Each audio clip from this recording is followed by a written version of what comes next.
Dr Gillian. First, an apology. Still evident on your tickets, this talk was originally planned as a joint effort involving both myself and Dr Gillian Hughes. Unfortunately, however, about 2 months ago, Dr Hughes endured a complicated operation on her foot, from which she's still recovering, though I was pleased to hear from her yesterday that the plaster cast has finally been taken off. The original planning of the talk took place when we didn't even know that an operation was to take place, and it was only really possible to decide finally that Gillian wouldn't be able to undertake the journey from her home in Manchester about a month ago, allowing the change in the speaker situation to be announced at our last meeting and the AGM.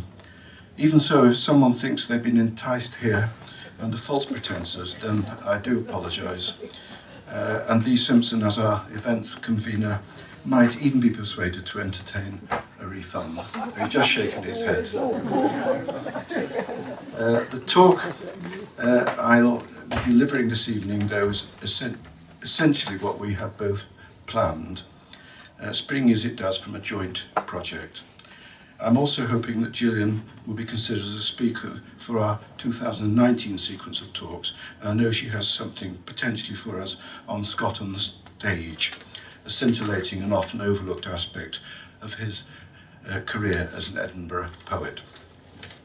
The present talk stems from work in preparation of the Edinburgh edition of Walter Scott's poetry, EEWSP, under the general editorship of Alison Lumsden, the first volume of which, containing Marmion, has just recently been published.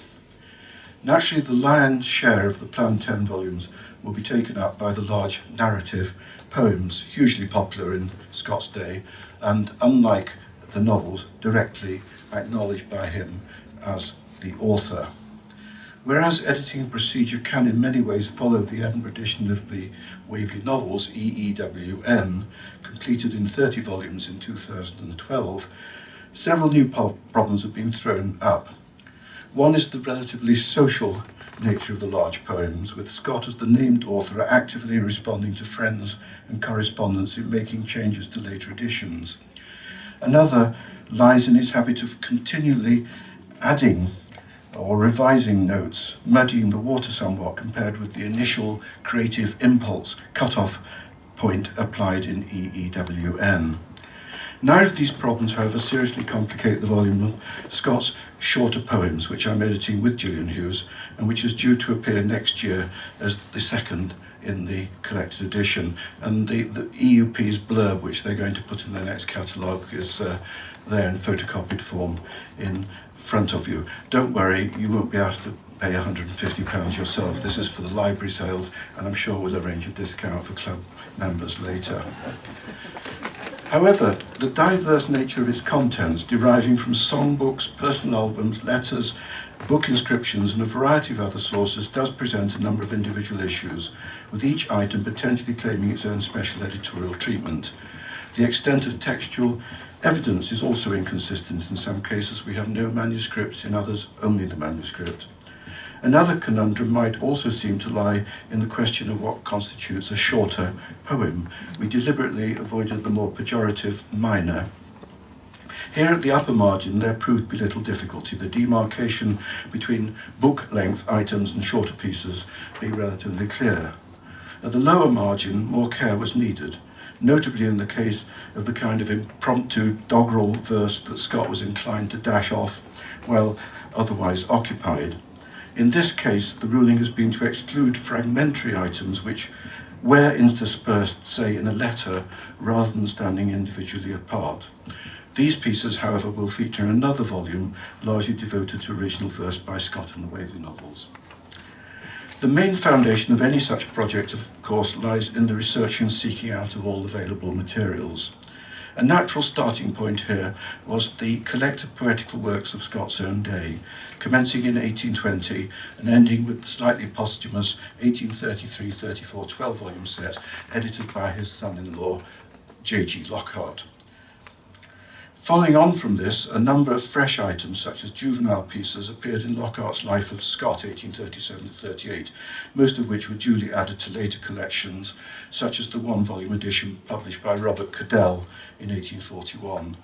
The last collected volume to be produced in modern times, rather remarkably, is J. Logie Robertson's Poetical Works of Sir Walter Scott, 1904, much reissued from the same plates by Oxford University Press and never fully replaced. Claimed new poems by Scott have subsequently appeared in individual articles, most notably W.M. Parker's Sir Walter Scott 13 New Poems, in the Poetry Review in 1949, though in this case 4 of those included were problematic or not his. Nevertheless, there is nothing to beat a first-hand trawl for materials through all known research libraries and archives, a process facilitated by internet searching these days and at which Gillian Hughes excels. As a whole, we have managed to garner 134 shorter poems for the volume, 48 of which do not appear in Logie Robertson, and 8 of which have never previously appeared in print. With the main materials in place, the question of ordering arises. At the start, 2 options presented themselves, thematic or chronological, both of which were tried out experimentally. In the case of thematic, some generic types such as songs, theatrical addresses, and Gallic imitations at first sight seemed firm enough, but on further inspection proved porous. Further unsettling is the presence of some 23 cases where Scott is to some degree translating from a foreign original, and these are listed on the handout you should have. Perhaps those who came in late didn't get a handout. Everybody seems satisfied with that. The handout's headed Shorter Languages and Related Texts. And these, there's a listing to start off, include 14 cases, German cases, and 6 French cases.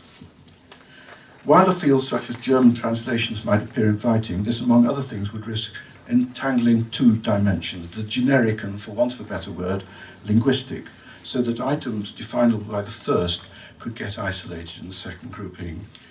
Chronological organisation also brings with it special problems, such as where there is an unusually long gap between composition and publication, or when Scott at a later date writes an addition to a former piece. All in all, however, these seemed surmountable with the application of a bit of editorial nous now and then, and generally we have followed the procedure of ordering by date of composition. Surveyed this way, and complicating the common assumption that Scott shifted from poetry to prose fiction with the publication of Waverley in 1814, over 40%, that is 55, of the constituent 134 items can be seen to have been written after that date. This excluding, of course, all the original poetry that went into the Waverley novels themselves. More broadly, this running order offers an unprecedented view of the various stages that Scott went through in his poetic development. Considering that we are going eventually to examine his last known poem, it's worth looking briefly at his very first, itself a translation, and if you move on through the handout, you'll see various poems, the first of which is headed A, his first lines, beginning in awful ruins, Aetna thunders nigh. Written as an exercise while Scott, aged about 11, was a student under Dr. Alexander Adam at the high school in Edinburgh, this, according to Lockhart, had been preserved by his mother with the heading My Walter's First Lines, 1782. The translated passage occurs in Virgil's Aeneid, with Aeneas and his Trojan companions spending a fearful night near Mount Etna.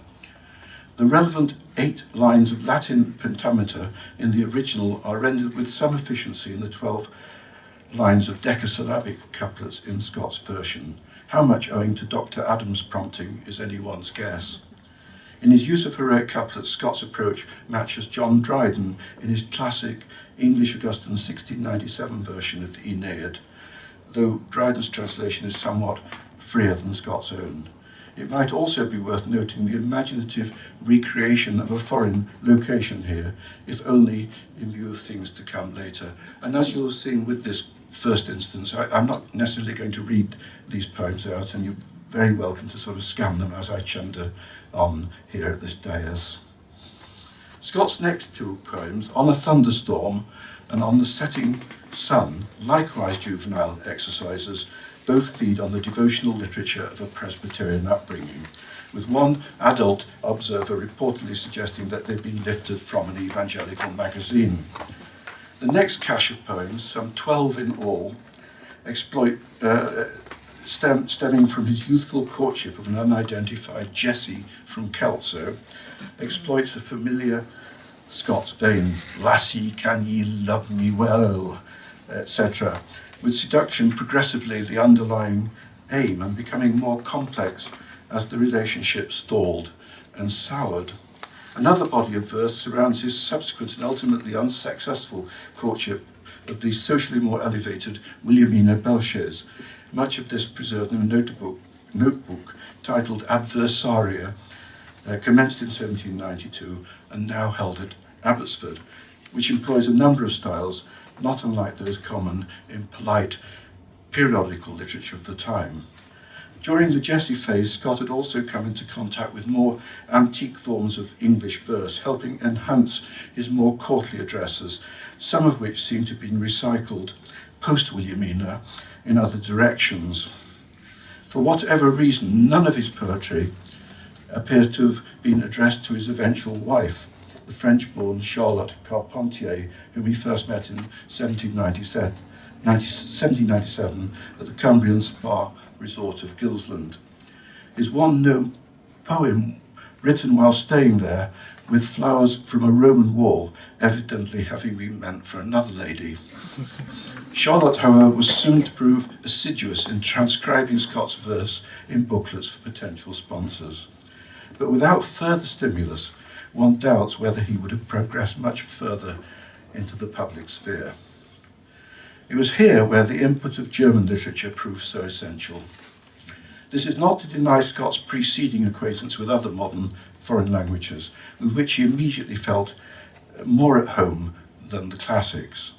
In his fragmentary Asher Steele autobiography, begun in 1808, he describes how circa 1786 he had taken Italian lessons to facilitate reading of authors such as Dante, Boado, and Pulci, having previously, and I quote, extended my knowledge of the French language from the same principle of romantic research. This learn-as-you-read kind of activity being sourced from the stores of old French and Italian books in James Sibyl's circulating library in Parliament Square. Lockhart, in his Life of Scott, describes a notebook inscribed 1792 containing, among other things, Norse verse and an Italian canzonet, this concluding with a fourth section headed German but left blank. And in many ways, German did represent a tabula rasa for Scott at the onset. Some 40 years later, he recalled how, inspired by Henry Mackenzie's 1788 lecture to the Royal Society of Edinburgh on German drama, he and a handful of friends had found a tutor to teach them the language, though disappointed by the tutor's choice of Gessner's pious Death of Abel as a text, when really they wanted to get at the liberating Sturm und Drang excitements of Goethe and Schiller. The tight intellectual relationships in Edinburgh certainly helped in providing a fertile breeding ground.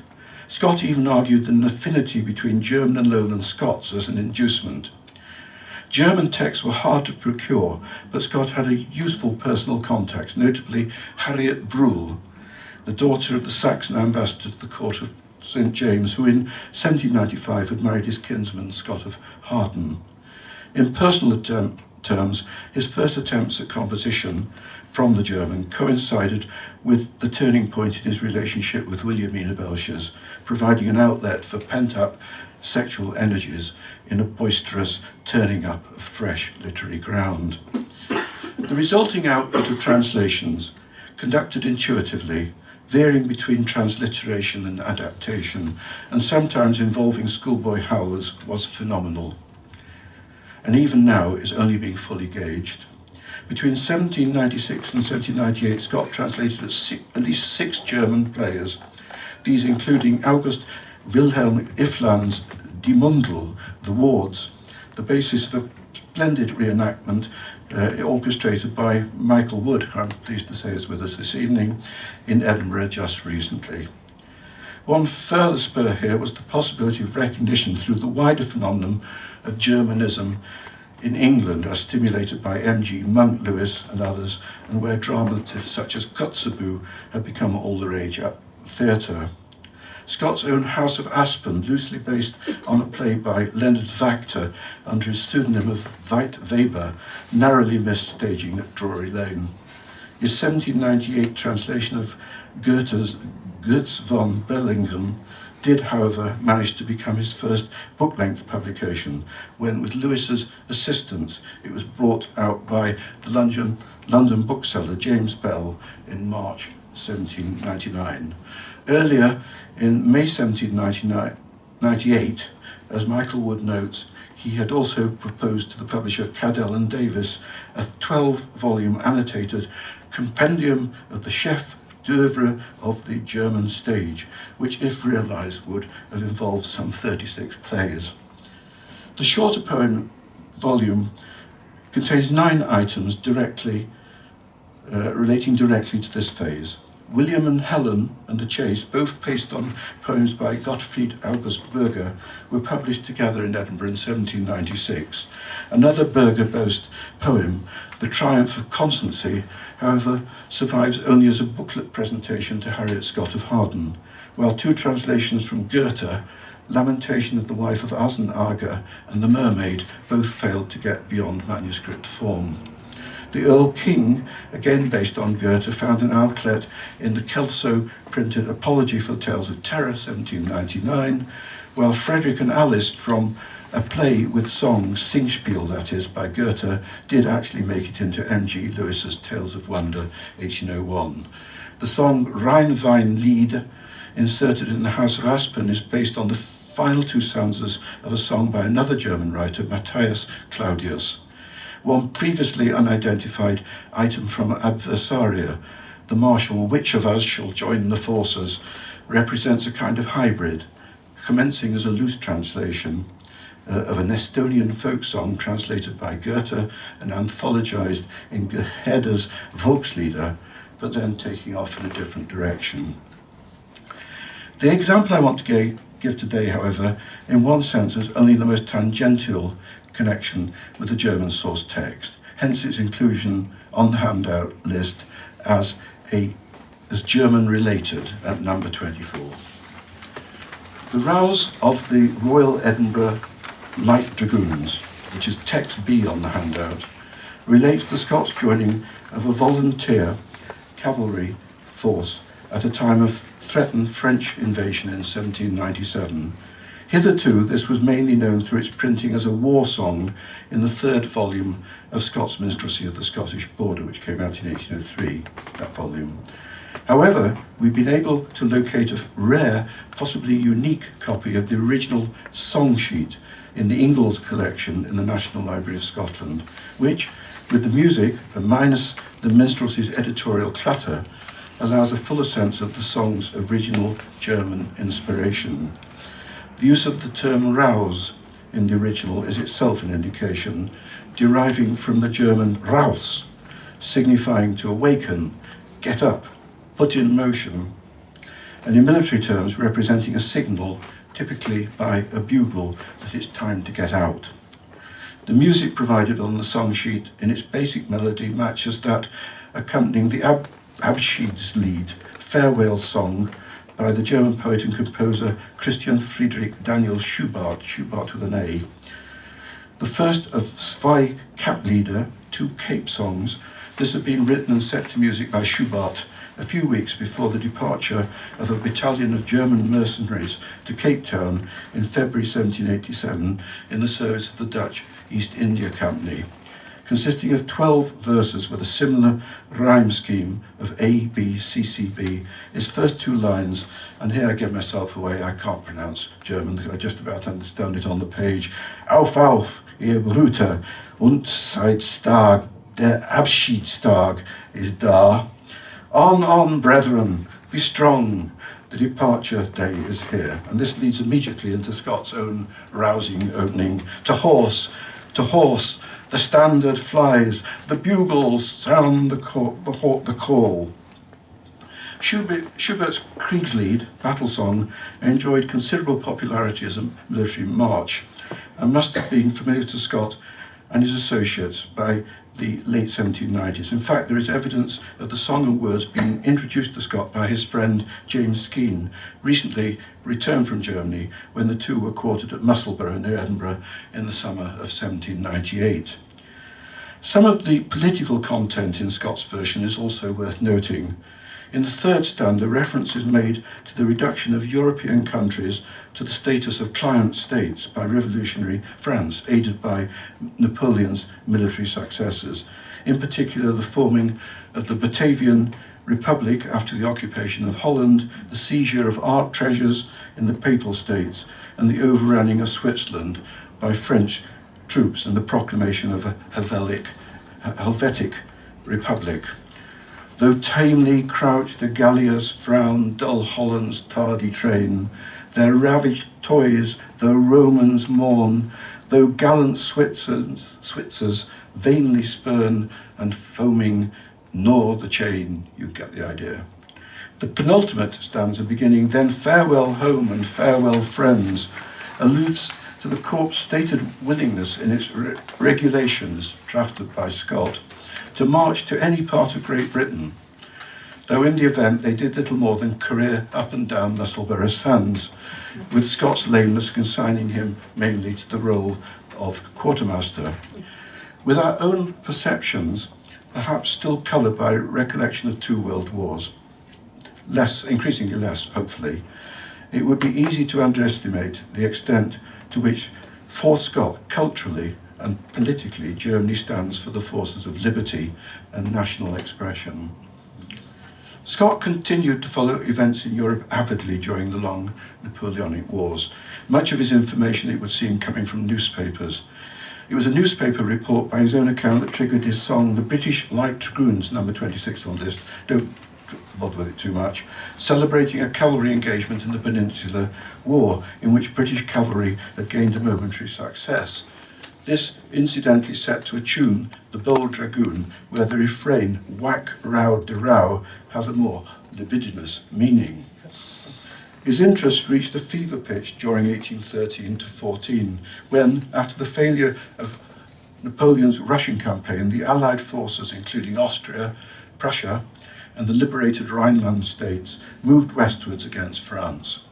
Writing to Joanna Bailey on the 10th of December 1813, Scott expresses a strong intention to go to the continent this Christmas, though fearing this might prove impractical. But notwithstanding my earnest desire to see the Allied armies cross the Rhine, which I suppose must be one of the grandest military spectacles in the world, I should like to know that the roads were tolerably secure and the means of getting forward attainable.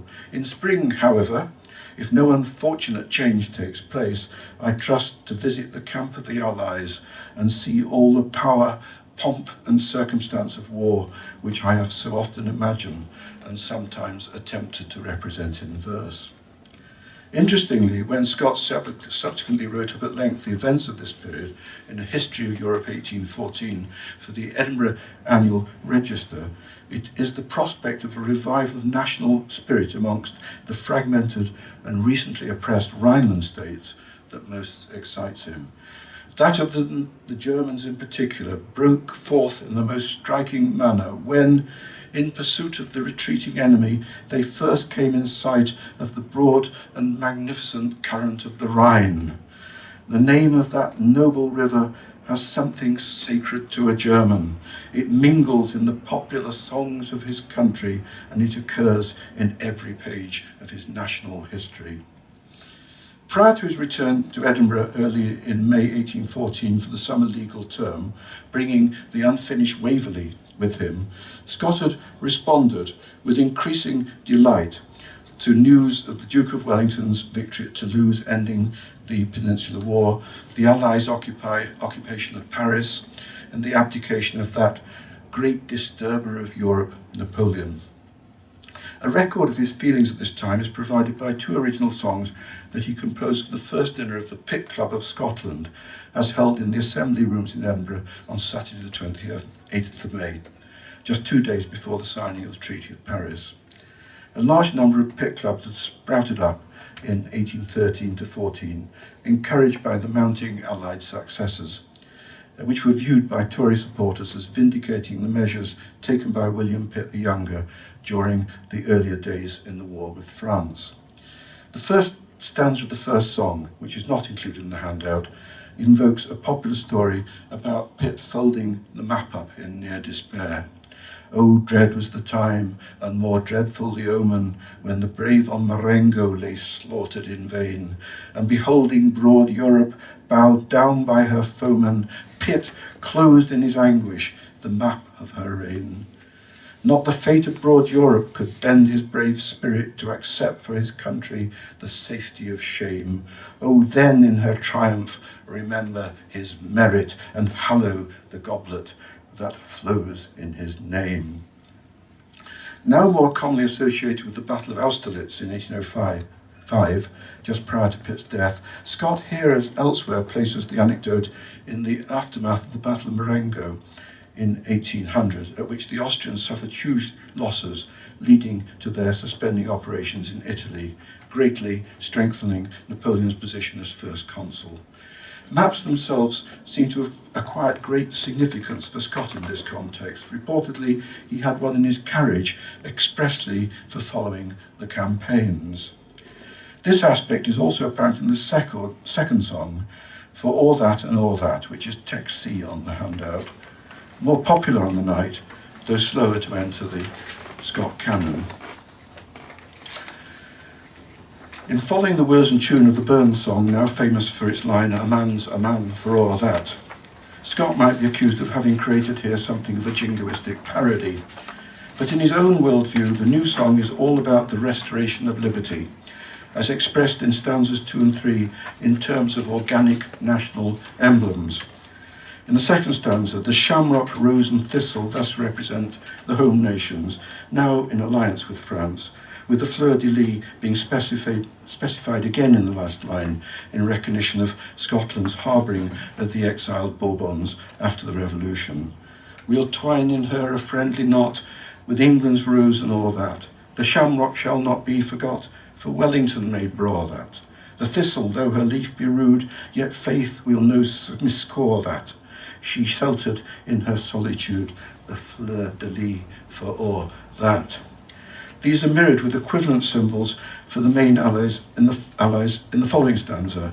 The use of hemp for Russia carrying a special connotation in view of the Royal Navy's dependency on it as a raw material for rope during the war.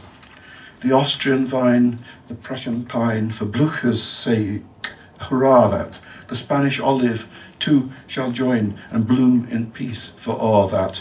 Stout Russia's hemp, so surely twined, around our wreath we'll draw that, and he that would the cord unbind shall have it for a gravat, a necktie, or rather a noose was meant. Russia in turn was given full attention in another song by Scott, verses composed for the occasion, number 29 on the list, for a dinner given in honour of the visit of the Grand Duke of Necklace to Edinburgh in 1816, though its wording is mainly a tribute to his elder brother, Tsar Alexander I, who Scott had briefly met earlier in 1815, the two apparently awkwardly communicating in French. God protect brave Alexander, heaven defend the noble Tsar, mighty Russia's high commander, first in Europe's banded war.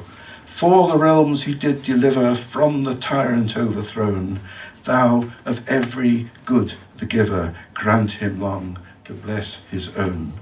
The choice of the tune, though not decided on by Scott, is also indicative, this having been composed by Haydn in 1797 as a setting to German lyrics by Lorenz Leopold Haschka in praise of Francis II, Emperor of the Holy Roman Empire, and later on of Austria. The same music now serves for the national anthem of Germany. In his 1995 Life of Scott, John Sutherland claims that Scott's vision was inhibited by provincialism. This showing up, for example, in his narrative poem, The Vision of Don Roderick, 1811, set in Spain, where he had never been. More recently, Eileen Dunlop, our last speaker, has suggested that Scott's circa 1819, the long war with France having prevented him from being European in culture, shifted from a Scottish to a British perspective, as reflected in a chain of English fictions such as Ivanhoe and Kenilworth. Leaving aside for a moment whether it's necessary to have visited a place to be able to write about it, the emphasis here still seems unfair on a number of counts. Certainly Scott acted with relish, presented with the first realistic opportunity in his life to travel abroad, on the opening up of the continent after Napoleon's final defeat in 1815. As did a number of other travellers, Scott wrote up a record of his trip to Belgium and France in Paul's letters to his kinsfolk, 1816, offering, among other things, a fairly astute account of the French political situation in the process. When visiting Waterloo, he was presented with a muddy and blood-stained manuscript booklet found on the field of battle, presumably belonging to a French soldier killed there, and which is still kept at Abbotsford, I checked. From this, Scott extracted 3 songs, numbers 19 to 21 on the handout, which are given in translated form and the original French in Paul's letters. The words and music of the first of which, Romance of Dunois, as Scott subsequently found out, had been composed by Hortense de Beauharnais, stepdaughter to Napoleon and the wife of his brother Louis Bonaparte, who had been appointed King of Holland by Napoleon in 1806. Scott and his companions then moved to Paris, where Scott was particularly taken by the diversity on display. Imagine all the soldiers of all the nations of Europe holding a carnival in so large a metropolis. Walking home at night, I have been challenged by a dozen sentinels in half the languages of Europe. Many of the occupying forces were billeted in the Champs-Élysées. Paris is one great camp, consisting of soldiers of almost all nations. Near the end of his stay there, in September 1815, Scott took an excursion with Lady Alvanley and her 2 daughters to Malmaison, famous for its association with the Empress Josephine, then on to Saint-Cloud, the occasion giving rise to the poem of that name. It's a good poem, this one. It's text E on the handout. For Scott, this location would have been filled with historical reverberation. It was from the Palace of Saint-Cloud that Napoleon staged the coup d'etat, which led to the overthrow of the French Directory in 1799. Before the revolution, it had served as a main royal residence, traditionally associated with the cadet Orléans family, and was given by Louis XVI as a gift to Marie Antoinette, who supposedly had an input into the design of the gardens. Most recently, as observed by Scott in Paul's letters, it had been briefly occupied as a defensive position by French forces after the defeat of Waterloo, prior to the capitulation marked by the Convention of Saint-Cloud, signed there on the 3rd of July 1815. Affording panoramic views of the Seine and Paris, the park was renowned for its artificial cascade, with water tumbling down towards the river through formal parterre. Most immediately, the poem, which though original has some of the romance qualities of the French songs found at Waterloo, concerns a song sung by one of the Alvanley daughters, the sounds of which drift over the landscape, mingling with while transcending the martial noises below. The atmosphere is evoked strongly in the 3rd stanza, in which Hulan and Hussar refers to light cavalry troops from Central Europe, and where the final rhyme, as in all the other stanzas, is witness to Scott's correct pronunciation of Saint-Cloud. The drum's deep roll was heard afar, the bugle wildly blew. Good night to Hulan and Hussar, the garrison Saint-Cloud. Clearly this represented a highly significant moment for Scott, something which helps elevate the quality of the poem itself. On a second trip to France in 1826, he recorded in his journal another visit to Saint-Cloud, which, he said, besides its unequalled views, is rich in remembrances. Scott's engagement with European languages never ceased. and instances of later exercises in translation from the German, French, and also Spanish will be found in the listing. Nor did his urge to travel in mainland Europe diminish, as his 1826 escapade to Paris indicates, though in practice he was mostly obliged to live vicariously through his sons, Walter, a cavalry officer, and Charles, a diplomat, on both of whom he impressed the importance of acquiring fluency in modern languages. A letter to Walter in May 1822 is one of several proposing long visits, which in his heart of hearts Scott must have known were impossible given the other claims on his time. I am half-minded, if you remain in Berlin till spring, to come over myself to you. We might take 3 or 4 months on the continent and take a peep of Italy, the Tyrol, Switzerland, and come back through France or by the Rhine. The countries mentioned match those given preference in other such mooted trips, the Tyrol particularly interested as an epicenter of resistance to Napoleonic tyranny. When later in life, after several crippling strokes, it was decided that Scott should visit Naples for his health, a trip from Leith to Rotterdam and down the Rhine, then over the Alps, was first contemplated. In the event, the government's offer of a passage on HMS Barham allowed a sea voyage to Malta, then on to Naples. In the case of Naples, then part of the Kingdom of Two Sicilies, this represented his first experience of an Italian-speaking country, Scott and his party arriving there late in December 1831, having passed a disappointingly unspectacular Mount Etna on the way. Naples at that point offered a microcosm of recent European history, yo-yoing between monarchism and revolutionary government, from the formation of a French-supported Neapolitan Republic in 1799 to the restoration of its Bourbon kings in 1816, the latter after a febrile attempt at Italian unification by Joachim Murat, Napoleon's brother-in-law.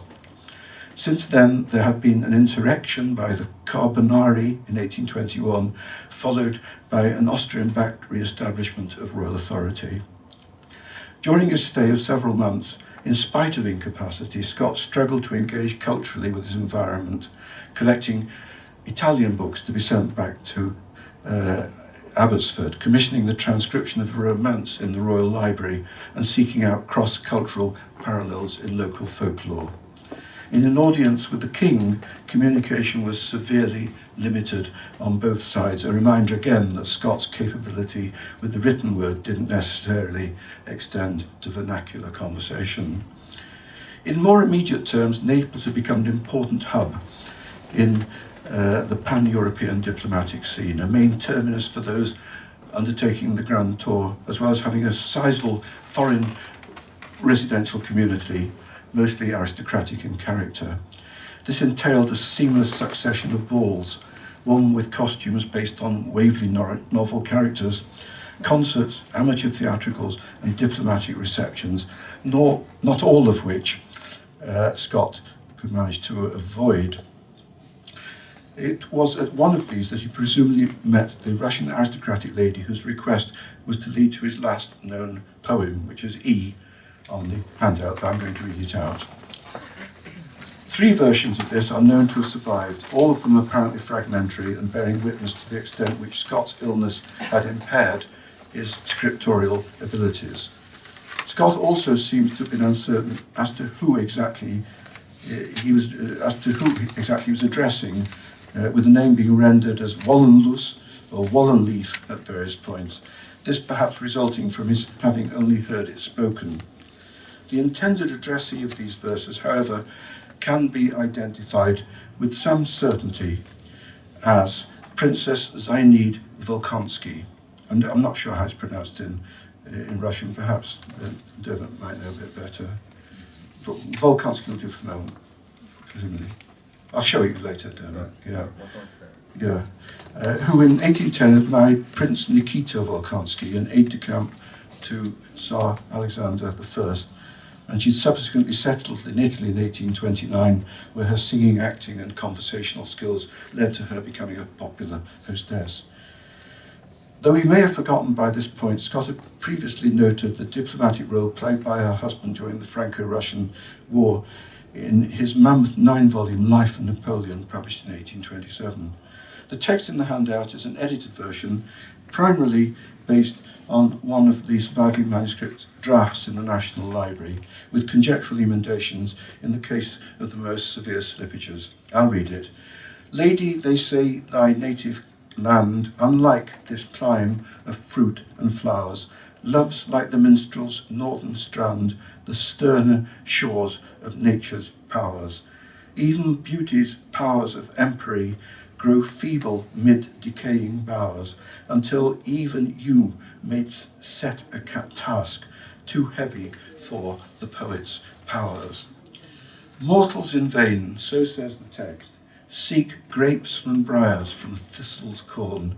Say, can fair Wolkonski expect fruit from a withered Scottish thorn? Time once there was, alas, but now that time returns not new again. The shades upon the dial cast proceed, but pass not back again. Yet in this land of lengthened day, where April wears the autumn's hue, awakened by the genial ray, thoughts of past visions strive to blow. The blood grows warm, the nerves expand, the stiffened fingers take the pen, and imaginatively juxtaposing Scottish and Russian native climes, the one known, the other imagined, it poignantly contrasts the luxuriousness of the present shared sitting with Scott's own diminishing powers. Interestingly, in the process, Scott reverts to the biblical imagery that had marked some of his earliest juvenile poetry. So says the text. In line 9, thus alludes to Matthew 7:16, do men gather grapes of thorn or figs of thistles? And the image of the dial, line 15, recalls the Old Testament story where the dying Hezekiah is given the choice of moving the sundial backwards or forwards 10 degrees and chooses backwards on the grounds that it's relatively easy to move the shadow forwards but virtually impossible to move time back. The last line, with just and there, could be seen as incomplete, though it might arguably be taken as a more conscious mark of an inability to turn thoughts into words. The record of Scott's return is equally sad. Against advice, he insisted on the more arduous overland route, intent on meeting Goethe in Weimar, though when in Rome learning that Goethe had died. With the support of his children Anne and Charles, the journey took in Innsbruck, where he had long wished to see the tomb of Maximilian I, and a voyage up the Rhine, though there is little evidence that Scott was able to engage fully in either. This before eventually embarking from Rotterdam in a stupefied state. Lockhart's story of a momentary invigoration as he approached the landscape of Abbotsford, of those Mayenne hills, this fits in well with the nativist view of Scott, which has mostly predominated since. In attempting to counterbalance this, I would like to conclude with a few general points concerning the centrality of Europe in his vision, taking as my main text the aforementioned Life of Napoleon, a quite phenomenal achievement in itself, though it hardly gets a mention in most Scott criticism. First off is the way that Scott frequently talks of Europe as an organic entity, sometimes personified almost as if having a life of its own. In this way, offences against the Swiss did much, I quote, to raise the animosity of Europe in general against France. And while Scott might have favoured hereditary monarchy as a model for the governance of individual states, albeit by no means the only possibility, Europe itself is depicted in terms strangely closer to republicanism. For instance, in 1814, the Allies are shown as chiefly desiring of France that she should remain within the limits of her ancient territory, a peaceful member of the European Commonwealth. Whereas Scott is prepared to acknowledge some advantages in Napoleon's initial setting up of independent republics in Italy, freed from feudal restraints, in practice, his military dominance is seen as gravitating increasingly towards the establishment of client states, having total dependence on the great nation. Scott is especially hostile to Napoleon's plan to thrust Russia back upon her Asiatic dominions and deprive her of her influence in European politics, thereby reducing the Tsar to the rank of an Asiatic sovereign. On the question of what constitutes a state within the European context, one necessary attribute seems to be a unifying focal point for the people at large. Russia, under the Tsar, is regarded as possessing a distinct national character, whereas Prussia, in the earlier period, is considered to have lost some of its cohesion through the acquisition of alien territories, such as Hanover. A more general revival of national spirit among Germans, however, is seen as the essential ingredient in the fight back of 1812-14. The mass of the people forgot they were Hanoverians, Hessians, Saxons or Prussians, to remember that they were all Germans and had one common cause in which to struggle. While a line of poetry could be recited from the works of Schiller or Goethe, down to the most ordinary stall ballad, innuendos at once secret and stimulating might be drawn from them to serve as watchwords or war cries. One final element perhaps worth mentioning is the relative paucity of information on events outside Europe, apart from Napoleon's Egyptian campaigns and of course his exile on Scintillating. Finally, and with a much trumpeting of health warnings, how, if at all, might any of this connect with current issues concerning, you know what, Brexit? According to some recent commentators, Brexiteers are more likely to identify with myths of resistance, such as Boudica against the Russians, transferable to Farage against the Eurocrats, which was seen to position Scott with his evident admiration of anti-Napoleonic guerrilla forces firmly in that camp.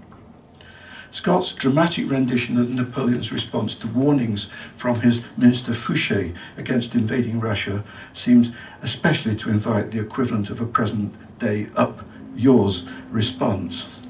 There must be one universal European code, one court of appeal, the same money, the same weights and measures, the same laws must have currency through Europe. I must make one nation out of all the European states, and Paris must be the capital of the world. On the other hand, Scott strongly resists any suggestion that Britain should disengage itself from the affairs of Europe. Napoleon's proposal supposedly to Fox and the Whigs that an accommodation might be reached whereby Britain rules the seas and France the continent receives short shrift. She, that is Britain, has no desire or interest to blot out other nations from the map of Europe in order that no names should remain save those of Britain and France. That map again. Well, time-travelling exercises of this nature are inherently dangerous. I find it hard to believe that Scott would have felt happy withdrawing from a transnational European culture which formed part of his own make-up.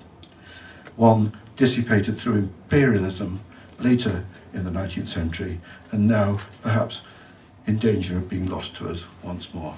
Thank you.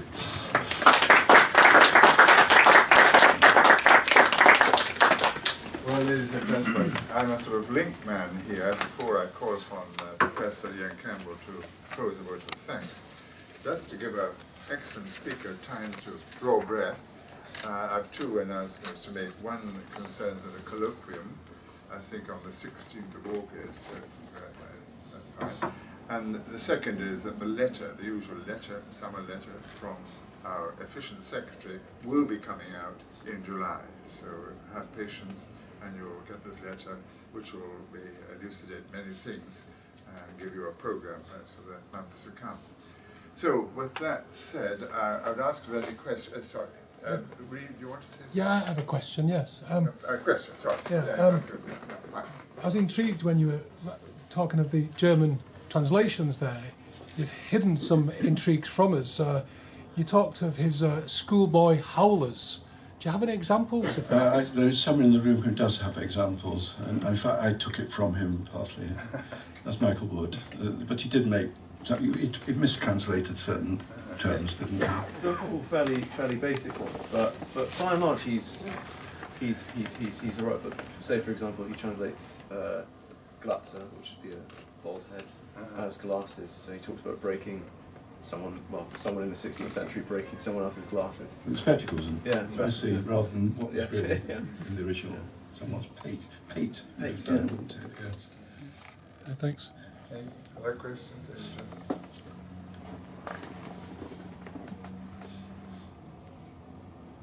I know it's a very deep, profound paper, and it probably takes time for people to work out questions, but you will have the opportunity to speak to our speaker over wine and canopy a little later. So I think I'll call now on Professor Ian Campbell to propose a vote of thanks to our speaker.